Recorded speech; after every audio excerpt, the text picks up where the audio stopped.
What is going on, ladies and gentlemen? This is Ryan, and I'm coming to you with a very special video, much like one of the last ones I posted. This year has been a big year for milestones in the video game world, and right now we're going to be talking about the Super Nintendo. It is my favorite system of all time. There's really not much else to be said, but I'm going to attempt to make a sizable video talking about my childhood experiences, a little information on the Super Nintendo for those people who don't know, and at the end I'll even throw in a top 5 favorite Super Nintendo games of mine. So let's get to it.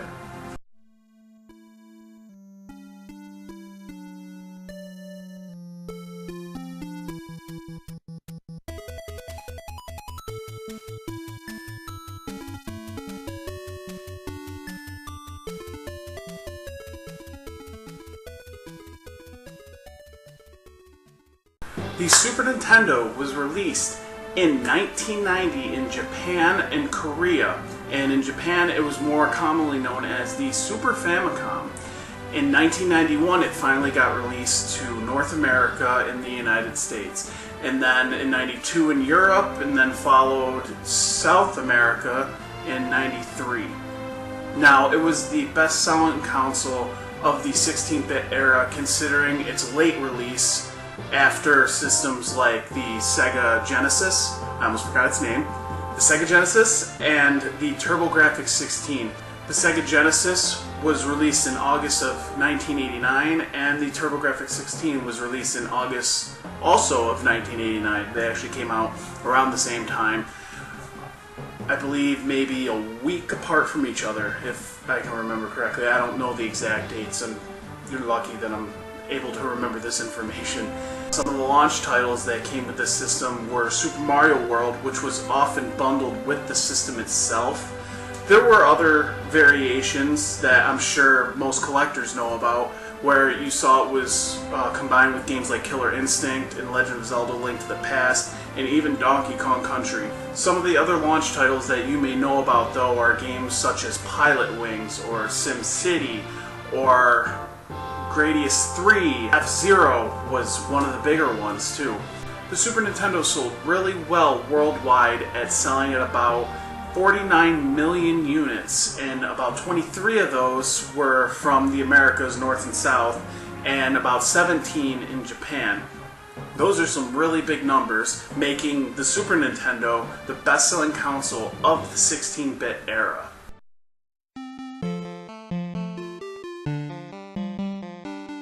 A lot of my love for this system could be arguably favored in the realm of nostalgia, but every single time I turn on my Super Nintendo, actually before I even turn on my Super Nintendo, I look through my library and I find it really hard sometimes to just pick a game to play, not because there's not good material, but because there's too much good material. I mean, I grew up with games like Super Mario World, obviously, but then you had games like Legend of Zelda: Link to the Past. But later on down the line, I was introduced to games like Chrono Trigger and Turtles in Time, which I actually played the arcade before I ever played it for the console. But even then, when I heard there was an arcade port coming over for the Super Nintendo, I knew I had to have it. I knew I had to have it in my collection, and I knew I had to play it. And I've played and beaten that game so many times over, it's crazy. And there were so many different styles of games for the Super Nintendo. There were all sorts of puzzlers, platformers, and RPGs, and they were just some of the greatest games I've ever played. And with all the modern games out there, with their newer graphics and more high-definition look, to go back to the Super Nintendo, for me, it goes past nostalgia. It's not just about the nostalgia of how much fun I had playing them as a kid. I look back at like the 16-bit sprite graphics, and it's just very quirky and cute, and it holds a place in my heart. All these games, they were very well developed too. The graphics for the era was just it was really phenomenal. And then you look back at games like Donkey Kong Country, and their graphics look so good and so refined for their time that they hold up so well over time. There are some that don't, but it's very hard to find a game back then that eventually doesn't show its age. But with the Super Nintendo, it wasn't always just about graphics. I feel like we've come to a time in video gaming where it's a lot about graphics for most people. But I also look at things like the gameplay, the soundtrack. The graphics, they don't mean as much to me. And when I look back at like the 16-bit era, those graphics are good enough for me. And not even good enough. They're phenomenal. I do absolutely love the 16-bit sprite graphics. They were just a hair better above the original 8-bit from the NES era, and I think it looks absolutely wonderful. And going back to just the games that are on it, they play really well and they hold up over time. Well, most of them do. You look at games like Doom, and they kind of don't. They're very blocky, almost like in the 8-bit era. But then you have, like I mentioned, games like Donkey Kong Country. You have a game like Chrono Trigger, Illusions of Gaia. All these games, they are enhanced enough, and they look so pleasing to the eye. So HD graphics for me were never a huge thing, but to look at the graphics of the Super Nintendo, that it looks so good to me, and it always has and it always will. That's why I believe it is one of the best systems to come out in the entire realm of video games to date. And I think one of the coolest things that the Super Nintendo had to offer that I was not seeing anybody do in video gaming was the invention of the Super Game Boy, which, actually, put it right up here. This guy, the Super Game Boy. This was part of my bread and butter for this system because you can now play original Game Boy games on your Super Nintendo. For instance, I actually have a Game Boy game here. Like I have Mario Land 2 here.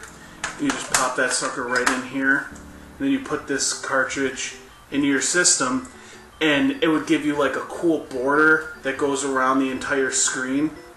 And it can look like an original Game Boy, and then you have your little screen that plays your Game Boy game in it.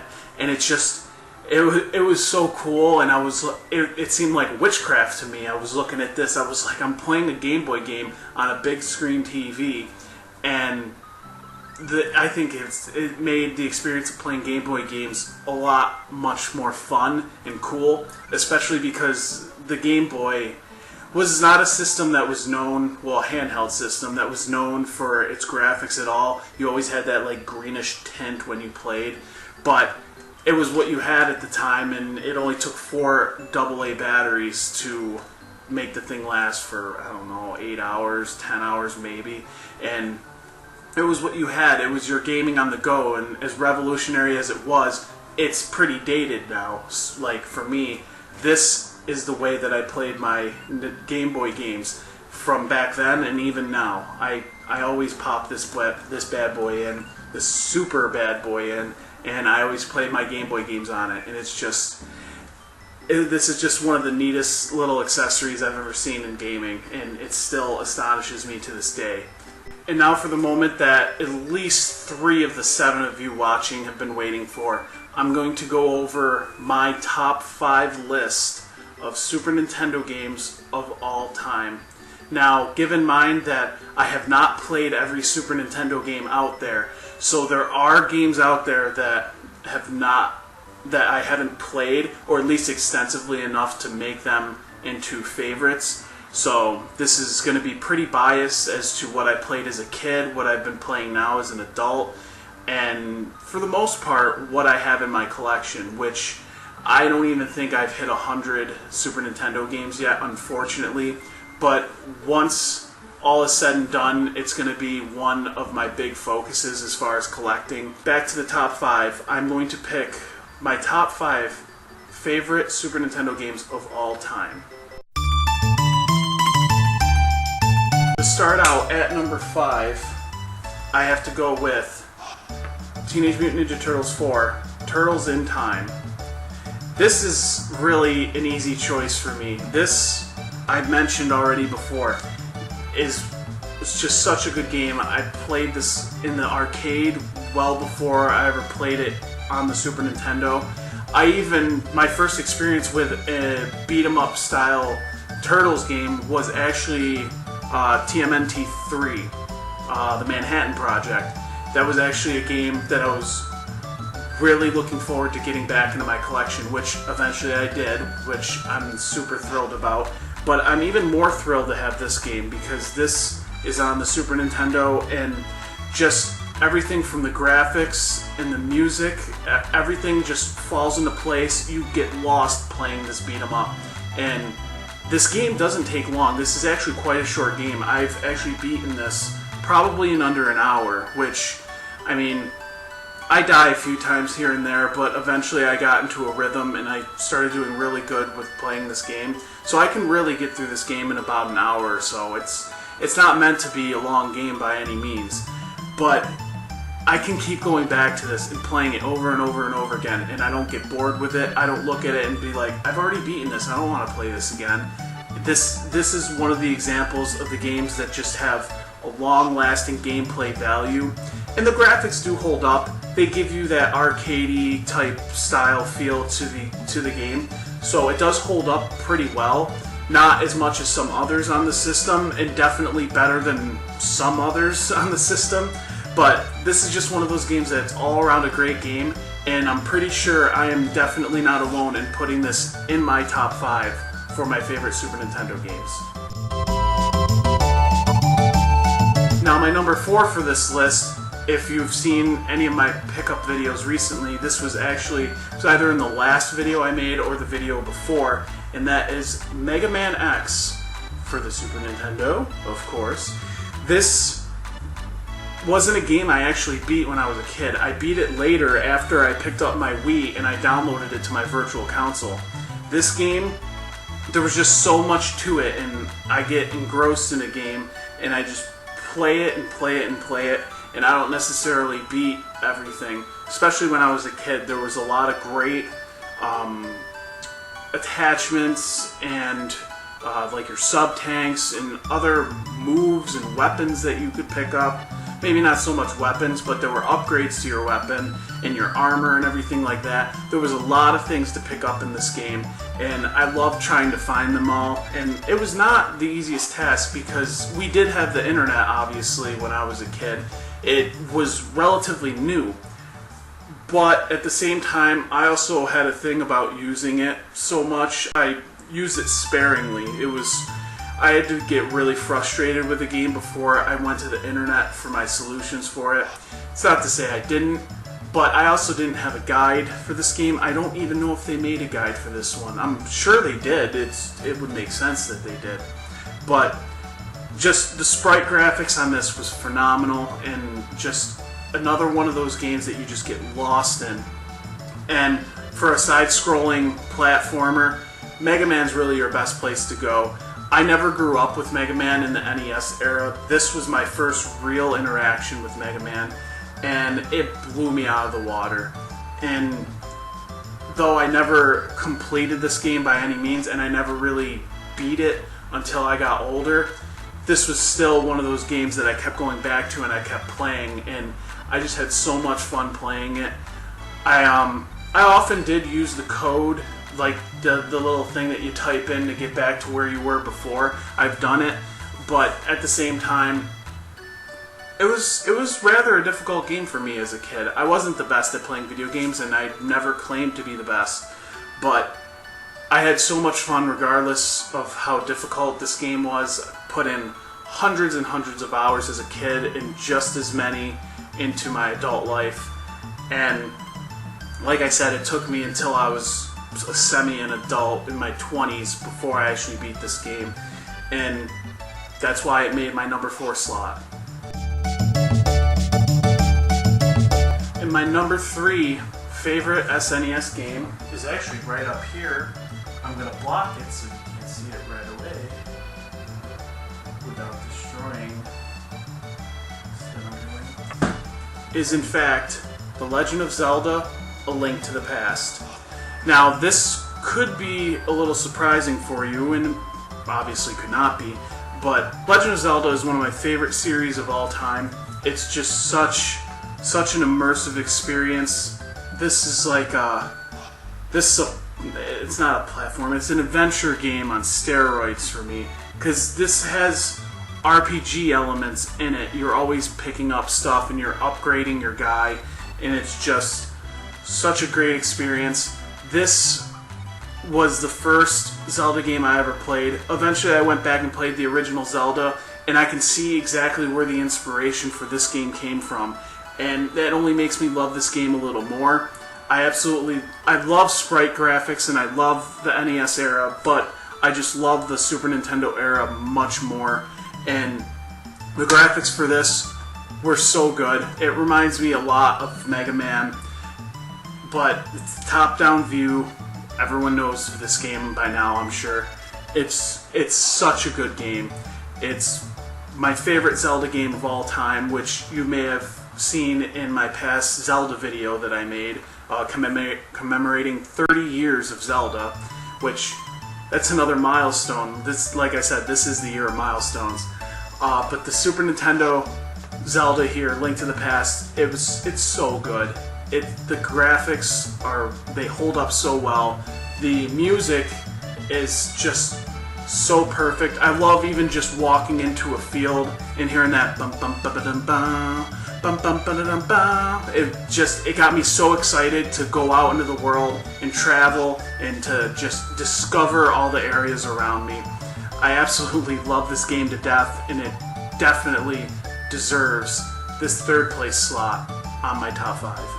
I only got 2 spots left. What could they be? What could they be? Like you guys don't already know. My top 2 is Chrono Trigger. And, I mean, this game, there's so much to this game. There's not even... I couldn't explain this game in a 10-minute video. This game was the first major RPG I played on the system, which again kind of points to the whole nostalgia factor. But I've played Illusions of Gaia on the Super Nintendo. I played Secret of Mana, and I played a couple others too, ActRaiser 2.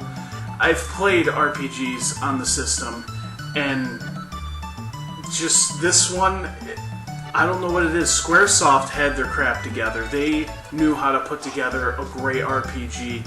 A lot of people like to argue that it seems almost like a head-on battle between whether Chrono Trigger or Final Fantasy III for us in the States and Final Fantasy VI known everywhere else. Whether or not which one was the better RPG on the system. I feel like I hear that battle a lot more than I should. More importantly, they're both really great RPGs. This was just the first one and the best one in my opinion. And it seems like it's a nostalgia thing for me. But where I can't say no to that, at the same time, I just look back on my experience with this and just how much the story gripped me and how much I just absolutely fell in love with it from the beginning. The whole idea of time travel and this storytelling plot, it blew me away as a kid. And even to this day, I can go through this story and I'm gripped every single second. It's like when you have that one really great book that you can go back to it and you can keep reading it and it just doesn't get old for you.